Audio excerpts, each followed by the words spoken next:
I'm John Mangum, Executive Director, CEO, and holder of the Margaret Outcack Williams Chair at the Houston Symphony.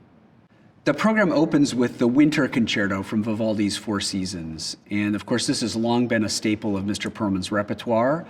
He made a legendary recording of this piece with the London Philharmonic back in the day, playing and conducting. And so this was a nice kind of nod back to that piece of his musical history to open the program.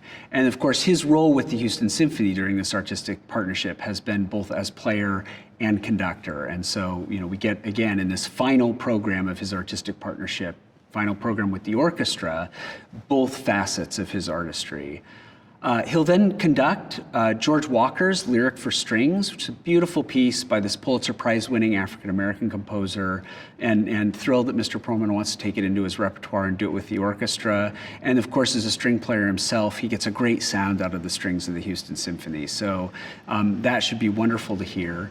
And then in the second half, he'll do Tchaikovsky's Fifth Symphony.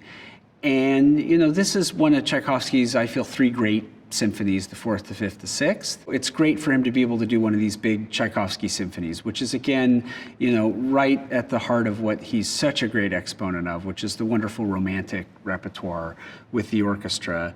The piece itself has a lot in common with Beethoven's Fifth. Both pieces open with this fate motive.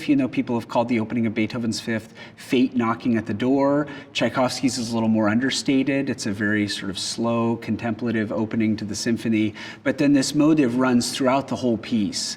And finally comes in the finale when it's transformed from this very sort of dark E minor from the opening of the symphony into this triumphant E major statement. And so it's a great, uplifting, exciting piece for the orchestra with all sorts of virtuoso touches, the beautiful horn solo and the slow movement.